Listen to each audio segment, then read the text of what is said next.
with a little upbeat there. All right, guys, what's up? We're here today doing a little push-ish day, shoulder day with a little bit of chest, like our secondary chest, and then a little bit of tris. And then like at the front end of the week, like normal, we have the chest dominant push day. So I kind of have like one of each. Beautiful day, doors are open. Take advantage of these last couple weeks we have with some good weather to train with the garage doors open here. So yeah, let's get to it.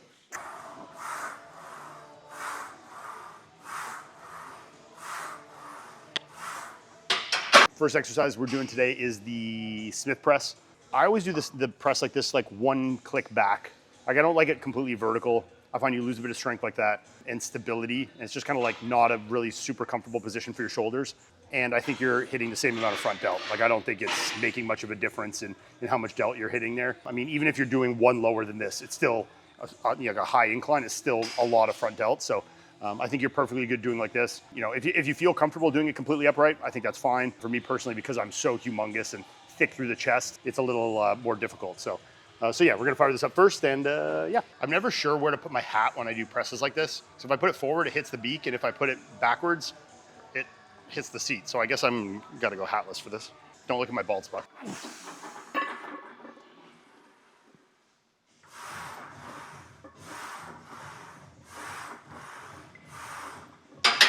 How's my hair? Beautiful. Just got a haircut yesterday, you know? I was trying to convince Melissa to learn how to cut hair. Jay knows how to cut hair. He cuts his own hair. I think it would just be like so much simpler if she could just like touch it up every couple of days. Cause look, I'm lazy, like it's extremely lazy. Like by my nature, I'm one of the laziest humans that has ever been born. And like, especially with grooming, like beard trimming and hair cutting, I'll leave my hair till like I look like an old man with like gray hair growing over my ears before I get a haircut. So if she could just do it like once a week, give me a quick like trim up, not even cut the top, just fade the sides, I think it would make my life a lot easier. So if anyone's got any tips or good YouTube videos how to teach my wife how to cut hair, shoot them my way. Only scissors touch this hair, guys. 6, let's go, 2 more. Finish it, come on. Good.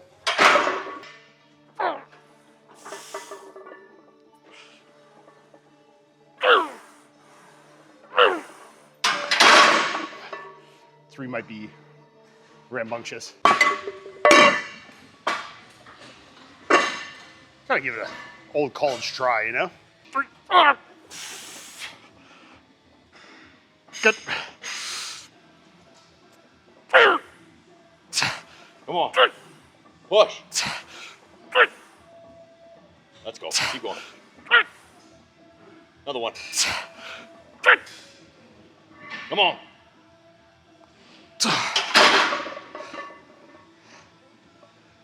It's heavy, guys. Did it not feel good though to go heavy, Ian? Felt great. Glad I did it. It's definitely the thing I noticed the most. Strength loss reduction since like being off everything. I'm sure a lot of guys relate to this. You know, they come off or they're going down to a cruise or, you know, doing a PCT or whatever people do nowadays. That the thing they notice the most loss in is like top end pressing, like shoulder and chest pressing. Like my back, leg training, arm training, I definitely noticed a lot less of a reduction. You know, legs especially, not nearly as dramatic as something like my pressing. Obviously my pressing was really good. So it's probably more above like a homeostasis of like level of strength without anabolics versus like some of my other things, you know, but I think I improved more on those taking anabolics. But yeah, you definitely notice that, like, you know, I mean, I used to be able to do that for like fucking 30 reps at one point, you know? So you definitely notice that the most. But I also haven't been doing Smith press particularly overly consistent. I've kind of been jumping between machine, dumbbell, Smith. So, you know, the fact that I could get a couple there, I'm definitely happy with, but definitely got to lock in, you know? Okay. Get it in. Get it in. You have to love making music in the gym. I love making music before GTA 5. 6? What's the joke? I don't know. 6. 6. 2, 3. Yep.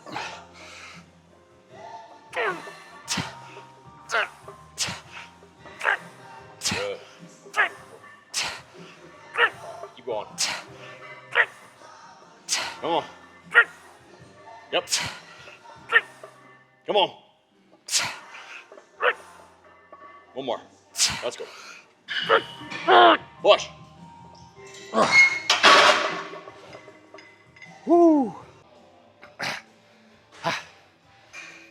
That was better.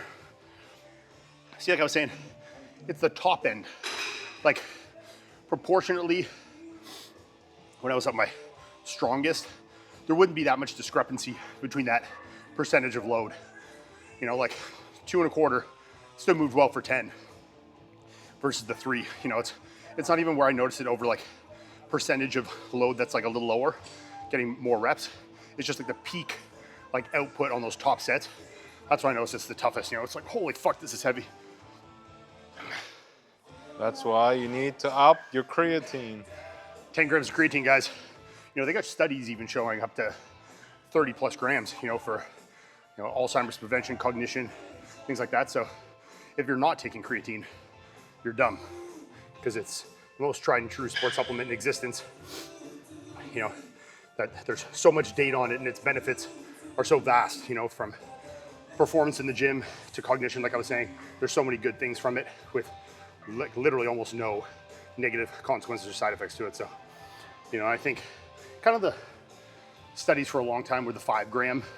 I think now, for, you know, most ideal saturation, I think you should be 10. I think women actually should be just a little higher than men. So definitely taking 10 if you're a woman.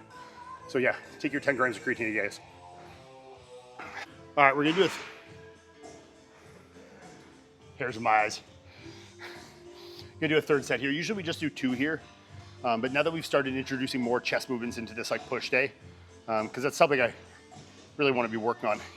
Playing for the comeback, you know, got to get that chest density up. Shoulders are already half decent, so got to start building that, you know. So we, I used to always do 2 presses on a shoulder day. If it was like a strictly a shoulder day, I would kind of always do 2 presses.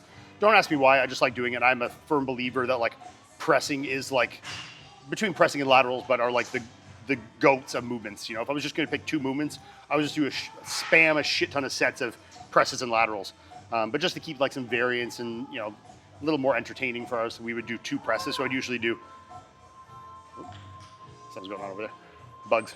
We would do usually some kind of like primary press, like a Smith machine, a barbell, a dumbbell, whatever. And then a secondary one, which would sometimes do like a pin selectorized machine, or like a plate loaded, like the Arsenal one here, depending where we're training. So kind of jump between, but since we are doing a couple chest movements and we're doing 1 press in here, we're just gonna limit it to 2 presses in the workout. So we'll do this one and then 1 kind of chest press a bit later on in there. So yeah, so we're gonna do a third set here. So I did 3, 2 1/4, and then I'll do 2, just get a little more reps in here. I could probably do another one with 2 1/4 because I did 10 there. But sometimes it feels good just to like crank those reps out and get a nice shoulder pump on, you know? Good.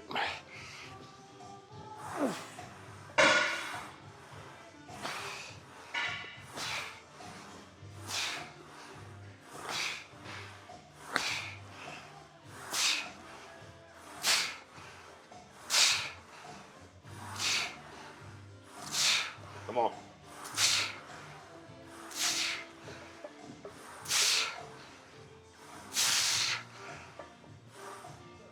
Oh.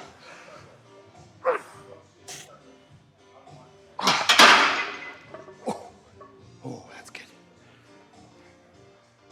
Feels good. One tip, I probably said this before, I'll say it because Jay's here and he does this all the time, is like on any of your exercise, especially your pressing,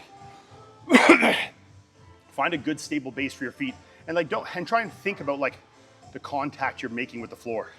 You know, like you could just have your feet there and just like there, or like when I'm pressing, I'm thinking of like pushing into the floor and creating like tension and a stable base throughout. So like even though I'm pressing here, I'm almost thinking of like pushing myself kind of out of the seat or into the seat and really kind of stabilizing that chain.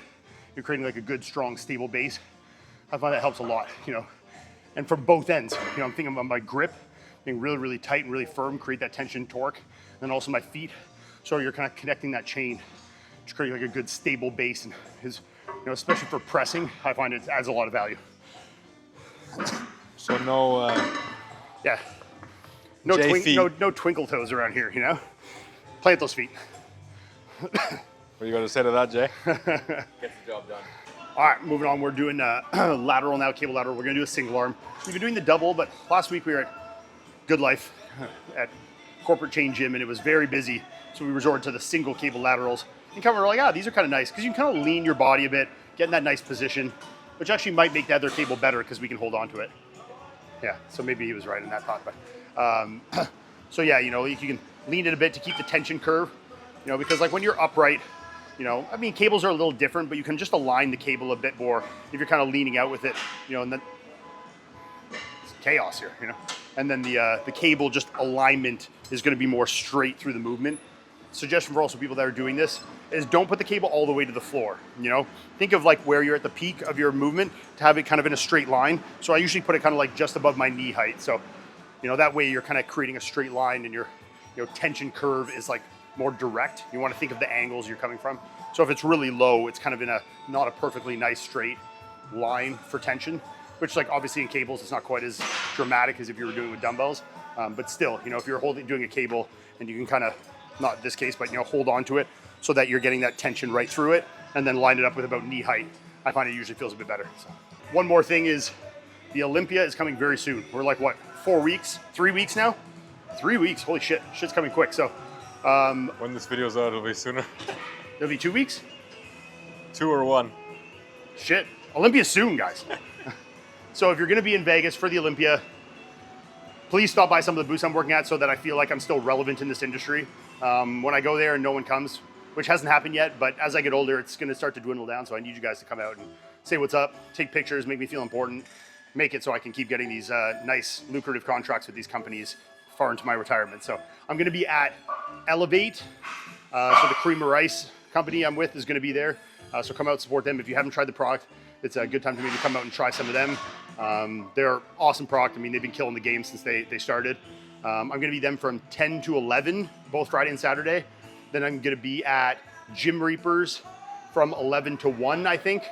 I could have these backwards, so, but I'll just bear with me for now. 11 to 1, I'm gonna be at Gym Reapers. And then 1 to 2, maybe I should check this. Where's my phone? 1 second. I'll come back and check it.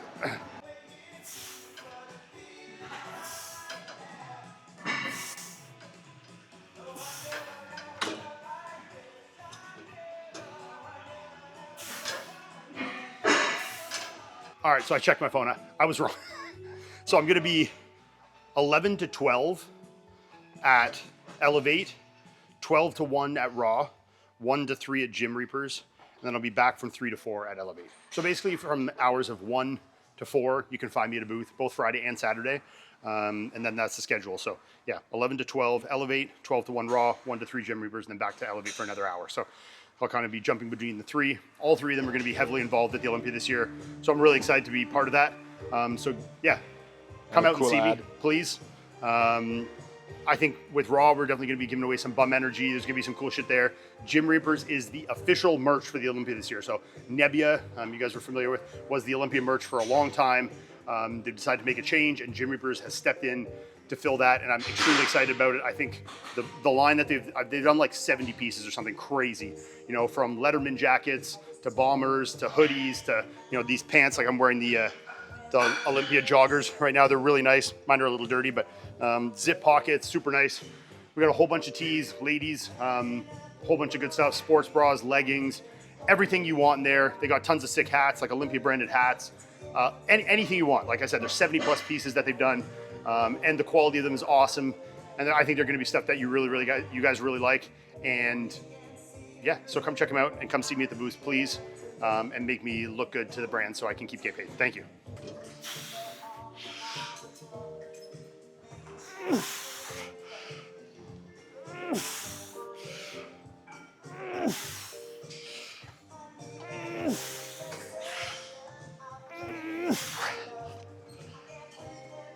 Come on. Come on.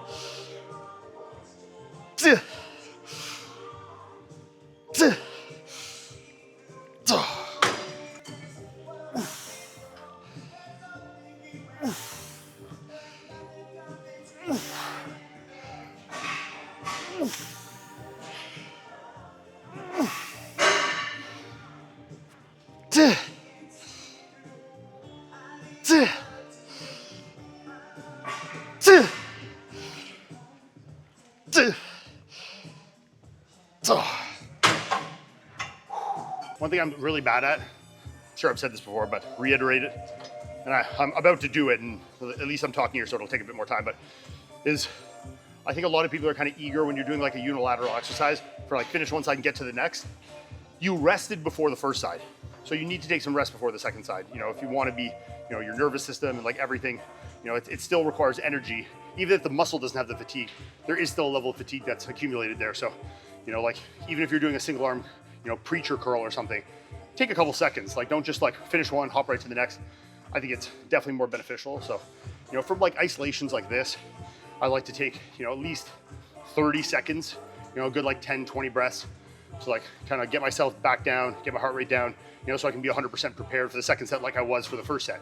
You know, if you're doing something like single leg press or something that's gonna be a bit more taxing, definitely take a bit more time, but I think you should feel as ready for the second side as you did for the first. You know, like if, you know, unless, look, if you have a significant weakness and you want to do that first side first, and the other side you're not as concerned about, you can go right after. But I think generally, you know, you should make sure you're taking an adequate break equally between both sides.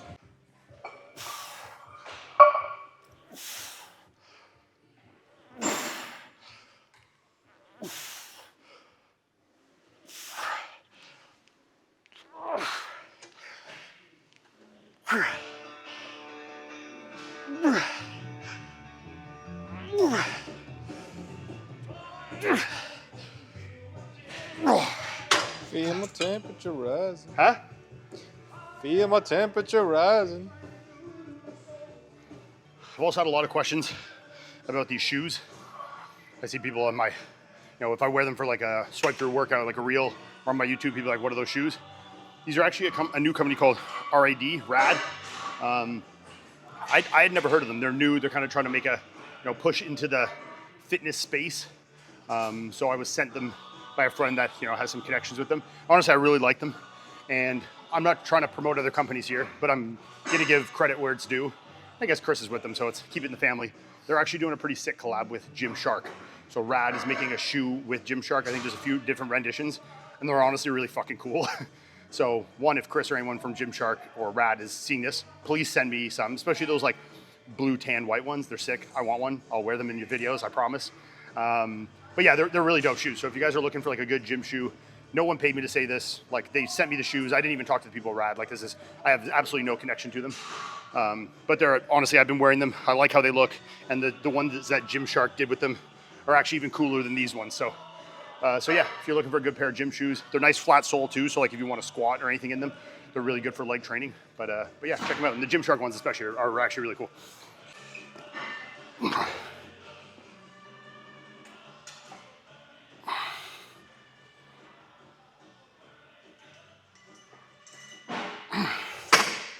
Okay. All right, next movement, we're on to our chest press. This is like old faithful for us, especially when we're here. This Nautilus press is like the sickest press ever. It converges like right at the nice angle. You feel nice tight contraction. I love it. You know, if you have access to this piece and you haven't tried it, you're missing out, so definitely hop on it. So we're gonna hit this. 3 sets here, so we did 3 on the press, 3 on the lateral, we'll do 3 here. The secondary movement we do for chest, we'll probably just do 2 sets, so like 5 sets total for chest. And then we'll do probably like another one more, 2 more shoulder movements, and then 1 tri movement. So yeah, get a couple here. On these, I really am trying to more focus on like just good control, good contraction. You know, if I'm gonna push like crazy weights and stuff, I generally do that on like my chest primary day.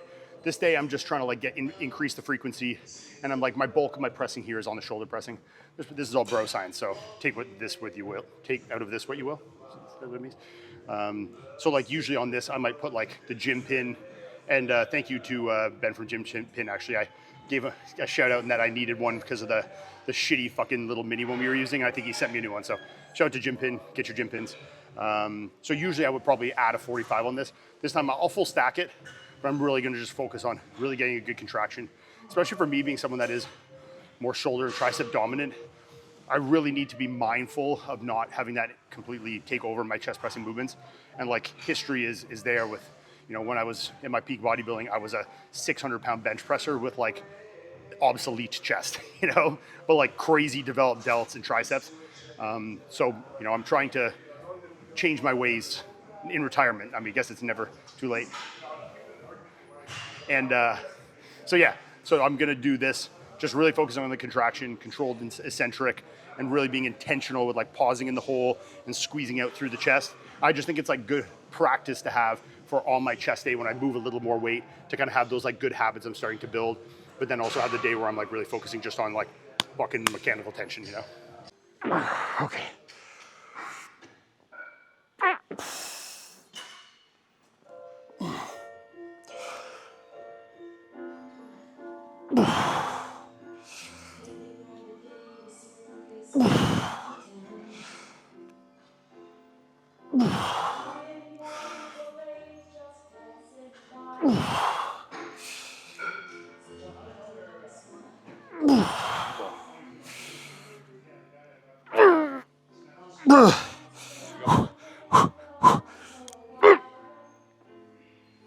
One more. Yep.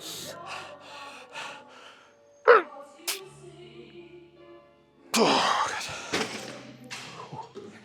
That's good.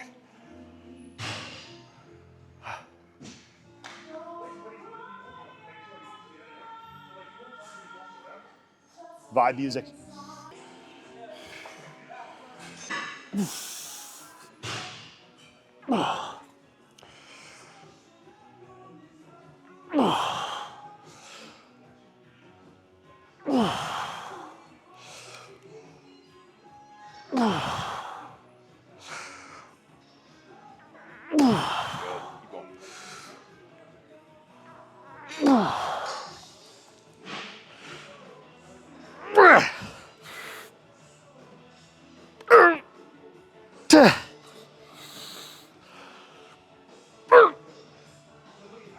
One more.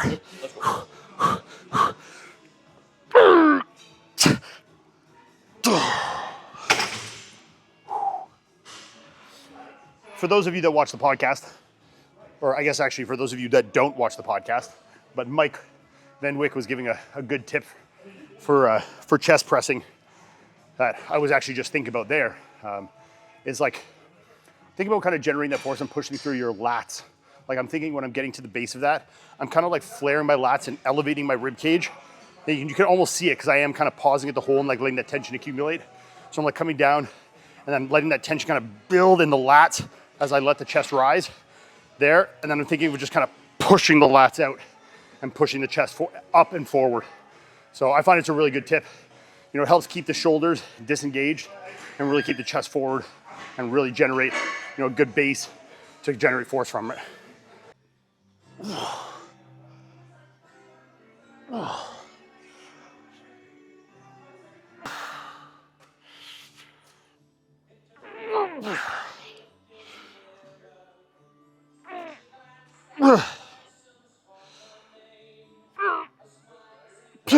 Come on.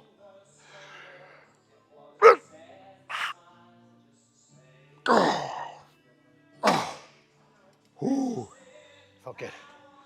I don't know why it is. Maybe this is just me. When I do a part kind of like as a secondary part on a day, like when, like say on my other push day, but I don't know what you're gonna say. that the pump is crazy. Pump is better. Like when I do like my chest dominant day and I do my shoulder movements, my shoulder pump is fucking outrageous. Like I just did 3 sets there. My pump is crazy in my chest right now, which like, yeah, I get okay pumps on chest day. Like definitely not the pumps I used to get, obviously when I was fucking sauced to the tits, but you know, getting better, especially when I take the 20 milligrams of Cialis like I do today. Pre-workout, you know? But I definitely find like as a secondary part, I get a crazy pump on it. If someone's smarter than me and knows the physiological reason why that is a thing, please tell me below. Thank you. Like I said, span the laterals. So we did a cable one, gonna do a dumbbell one. I just think laterals are goated. And I mean, look, you could probably realistically do 4, 5, 6 sets of like whatever you find feels the best. And some people will make the argument that you just need to do 1 lateral movement. I disagree. I have done 1 lateral movement in my shoulder training, you know, even 3, 4 sets of it.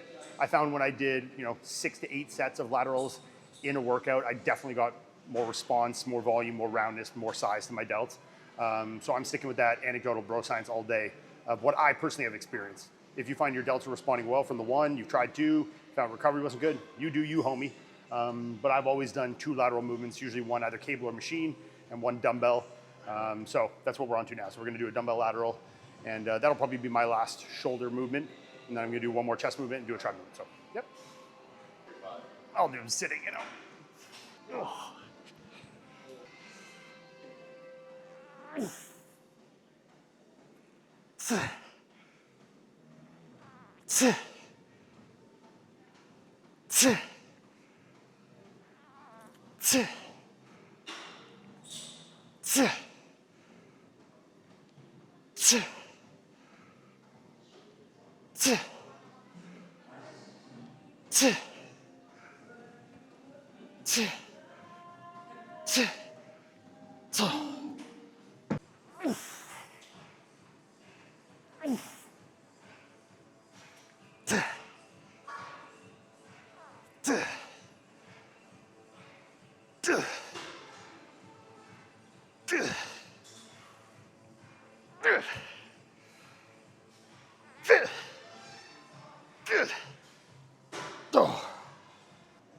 Next chest movement, last chest movement.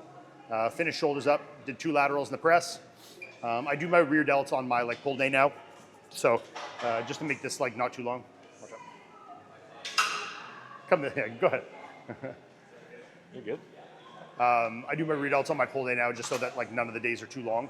So I'm gonna do my fly here, a couple sets of flies, and then I'll do 1 tricep just to kind of finish it off as a push day.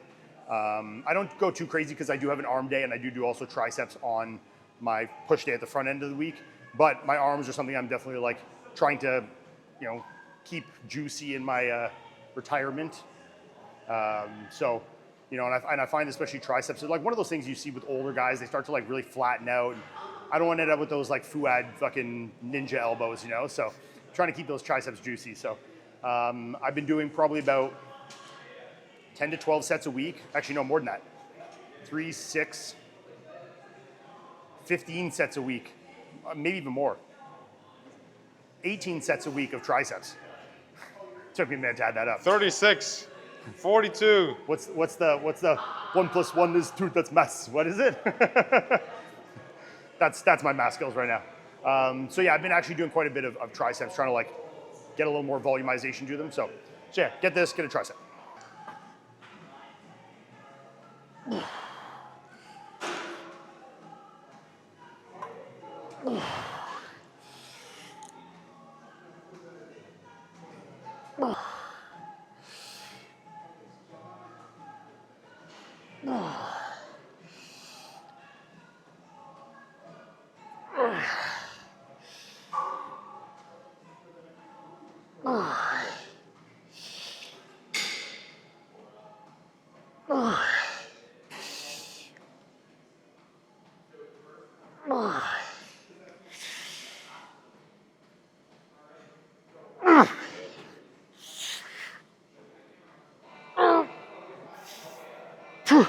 One more. Let's go.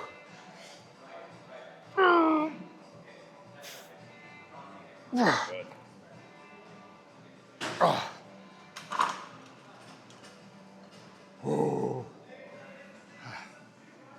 Felt good.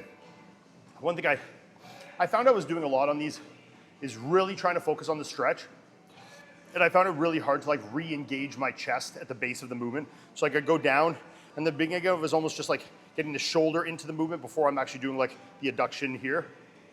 So I've started like limiting my range a little more. Like coming down till I start to feel a little bit of stretch through the chest, but not where I'm like starting to feel stretch through the bicep and the shoulder or anything like that, which are probably things I need to work on from a, you know, therapy, not this kind of therapy, this kind of therapy standpoint.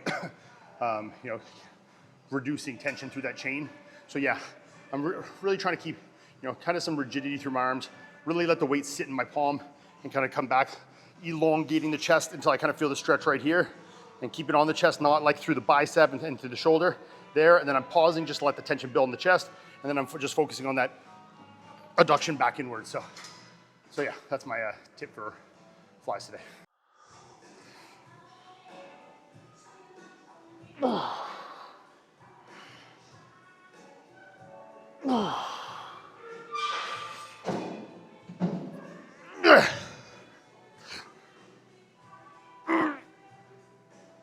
One more. Let's go.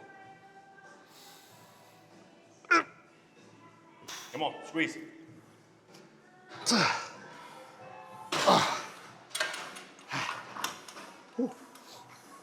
Hope we weren't filming my bald spot back there.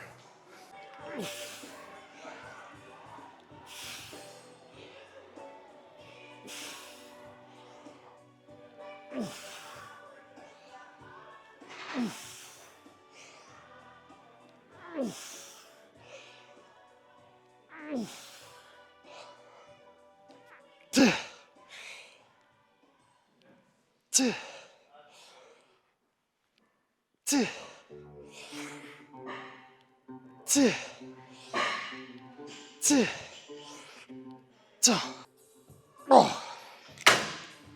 Was the mic picking up those elbow cracks? I hope it was, because that was fucking epic if the mic got those. Those are crazy sounding. All right, that's the last set of tries there. Banged out a couple sets on the, So that's a wrap on push B, to sound super Jeff Nipperty, So we, that's a wrap on that. Things have felt good lately. Like my energy recovery, things have felt pretty good. I've been sleeping well, getting to bed a little earlier. And I was talking about this on the podcast. I've had some weird on and off digestive issues for a long time. I don't know if there's 100% to solve yet, but whatever it is, it's made a big difference already in my appetite and kind of motility and like digestion stuff. Is I eliminated all poultry from my diet. I was eating like 95% ground turkey with the odd chicken meal here and there, kind of if it'd be on sale or something. I eliminated it completely. And it was honestly kind of by accident. It was like, Melissa's a super big, like, buy meat in 1,000,000 pounds of it when it's on sale. And when we get like the good stuff, the grass-fed beef or like the good turkey and stuff on sale. So she stocks up on it. And we kind of didn't find any on sale, but there was some fish and some, ground beef we saw. So I was like, I'll just eat that for a couple days. And I was eating white fish and beef, like a good grass-fed ground beef. And within one day, I noticed like I'd eat my meal and like an hour after, I'm like, oh, I'm feeling hungry again, which I should be considering the volume of food and what I've been eating for like the past 20 years comparatively. Like my meals are, 180 to 200 grams of meat, cooked weight, and 200 to 250 grams of rice. Very moderate. I mean, I would diet like on considerably more than that a lot of times, So, it's not a ton of volume of food, but I was still finding it was like, sometimes I'm like, I really don't feel like eating. Like my appetite was kind of low. So yeah, now that I've switched out for fish and beef, my digestion, how fast I'm moving through the food, my energy, my pumps, everything, it felt a lot better. So I'm gonna run with this for a while and see how it goes. But yeah, that's a wrap for today, guys. And hopefully I see you there watching behind your computer. I want you to come see me at the Olympia. So hopefully we'll see you there, guys. I'm really excited to get out there and see ya and watch the show. It's gonna be fucking sick. So catch you next time.